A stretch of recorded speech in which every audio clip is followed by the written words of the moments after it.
Welcome, everyone, to the Portage County Safety Council podcast. We're excited today to be highlighting the Northeast Ohio Safety Expo and some of the presenters that will be there for the event that will be taking place on Thursday, October 20th, 2022. Mike and I sat down and looked at a list of the presenters and picked out what we thought were going to be some of the best presenters for the expo and invited them to our podcast channel to talk about what their presentation is on and give you kind of a highlight of what you can expect at the expo. With that, we've asked Cari Gray from the Ohio BWC to join us on this presentation. Cari, welcome. Thanks for having me. Thanks for thinking I'm going to be one of the best presenters. That's exciting. Yeah, we're really excited about it. For our listeners, I know you pretty well because we work out of the same office, but for our listeners, tell them a little bit about yourself, who you are, what you do at the Bureau, and some of your safety background. Sure. So my name is Cari Gray, as Nick said. I'm a safety consultant at the Bureau of Workers' Comp. I've been practicing safety about 23-ish years or so. I started when I was about 10, and I've worked in all different kinds of industries. So I've been in automotive, I worked at General Electric, I've worked with a ton of different folks since I've been here at the Bureau and helping folks develop programs and do audits and do all kinds of fun stuff that we do here at the BWC. You know, you bring a wealth of knowledge. And then when I saw this topic, how to reduce complacency and inspire safety excellence, I'm like, wow, this is great. This is going to be really interesting because one of the things that we know, at least in our field as consultants, is we hear often, I wasn't paying attention, I just wasn't thinking, and I got hurt. So in your mind, why is this complacency there and why is it a problem for our employers?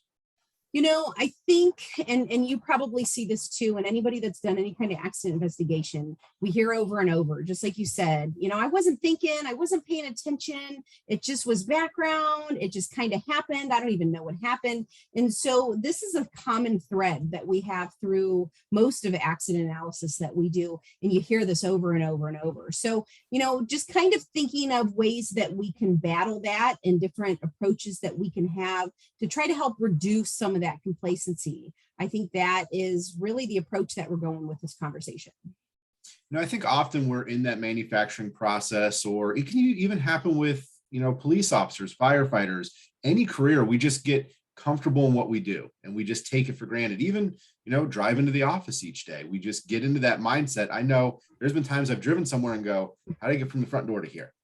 Yeah. And it's that we went on autopilot. And I think that's a concern for everybody.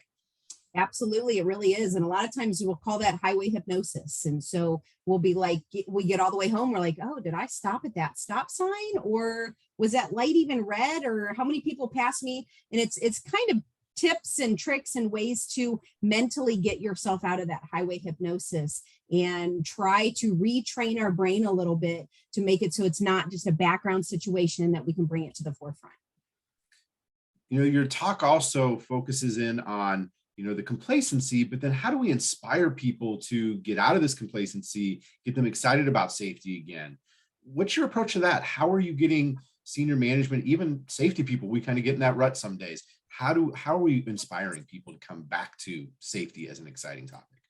You know, it's one of those things that I'm really passionate about. I love when I'm talking to new folks or talking to folks that have been around for a while and trying to get them excited about safety. And I really think that when you step into a safety role, you don't necessarily realize, and I know we've talked about this here on the podcast before, but safety is sales. And so you're selling up to top management, you're selling to your peers, you're selling to the employees on the floor, and at all levels of the organization. You have to figure out, okay, how are you dissatisfied with what the current status is? And then how can you make it better? Just like any good sales person would do. And so, you know, it's funny because it's one of these kind of topics. I probably could talk for 6 hours just on this topic alone, and my session's only going to be an hour. But I want to talk about that because I think if you can't inspire for safety, then we can't even really touch that complacency side of things, because it's going to be boring and it's going to go background, and they're not going to be able to pay attention to even get us to the next step of, you know, what can we do about this complacency? You hit on one thing before the podcast as we were just kind of chatting, getting all the tech set up, and you said finding our why. I think that's so important that we find not only our personal why, but encouraging employees to find their why also. Yeah, absolutely. And I think it has to be a personal thing. And so if we're selling safety or we're selling anything, we need to understand why people are doing what they do. People do things for logical reasons. It may not seem like it to us, but they're doing things for logical reasons. We sometimes just need to unpack that and see if it's really, sometimes even work through that conversation. Is it really logical once we put it out there in the world? And that way you can kind of change some folks' thoughts and their behaviors. Dealing with complacency and inspiring people, it all sounds great. And, a lot of great words and excitement, but how do we do that? How do we get there? What is, a little teaser to what your approach is, as you kind of called it, a multifaceted approach to this? Yeah, absolutely. I think there's a lot of different things that we have to do, because the more that I'm working on this and the more I'm doing research and really focusing, there's no one magic bullet approach. And we have to continually be hitting this from different angles all the time. And I think it's in our personal life, it's in our work life, it's in, every area. And so how are we trying to keep things new and fresh and kind of just not becoming habit and not becoming background? And so some of the areas that I want to, uncover a little bit, deal with engagement, deal with mindfulness. And I know that's a really big, high, I don't know, keyword that people are talking about right now, but a lot of folks don't understand what it means. We're going to talk a little bit about mindfulness, though. I didn't want to do a whole presentation on it because some folks, it's just too like pie in the sky, crunchy granola, but just, awareness, mindfulness, what it looks like, how you can do it, how you can train your brain to do it. There's also some things that we're going to talk around, like mind drills, and actually law enforcement's really good at doing mind drills and how they do it and what it looks like. That's part of what we're going to cover in the presentation.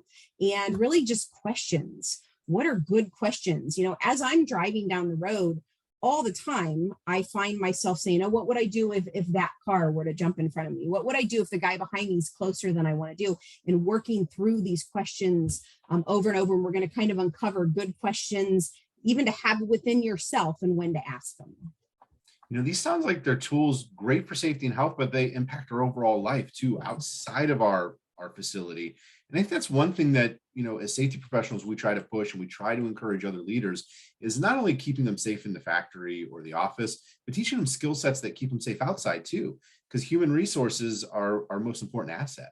And if something happens to them outside of work, it's just as catastrophic to the organization as if it happens in the organization.